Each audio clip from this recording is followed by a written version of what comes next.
জিলিপি নিতে আসেনি ভাই, একটা কথা বলতে এসেছি। কি ব্যাপার বলো তো? আজকে আমার গিন্নি মানে তোমার বৌদির জিলিপি খাওয়ার ইচ্ছে হয়েছে। তা বেশ তো ভালো কথা তো। কিন্তু একটা কথা বলবো ভাই, কিছু মনে করবে না তো? হ্যাঁ, এমন করে বলছো কেন গোপালদা? তুমি কি আমার পর নাকি? তুমি বললে আমি কিছু মনে করতে পারি নাকি? কি বলবে মন খুলে বলো। তোমার জিলিপি কিন্তু আমার পছন্দ হয় না ভাই। হয়তো অনেক লোক কিনে নিয়ে যায়, কিন্তু আমার খুব একটা এরকম জিলিপি পছন্দ হয় না। তাই আমি এতদিন কিনে নিয়ে যাই না। আমার নিজেরও খেতে ইচ্ছে হয়, তবুও তা আজকে যখন তোমার বৌদি খাবার কথা বলল তখন ভাবলাম তোমাকে কথাগুলো বলি আর কি।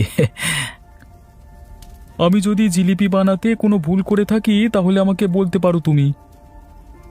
আসলে আমার সাদা জিলিপি পছন্দ হয় না, দেখতে কিরকম ফ্যাটফ্যাটে লাগে, তাই বলছিলাম আর কি। এই ব্যাপার, এ তো সহজে সমাধান করা যায়। কিভাবে?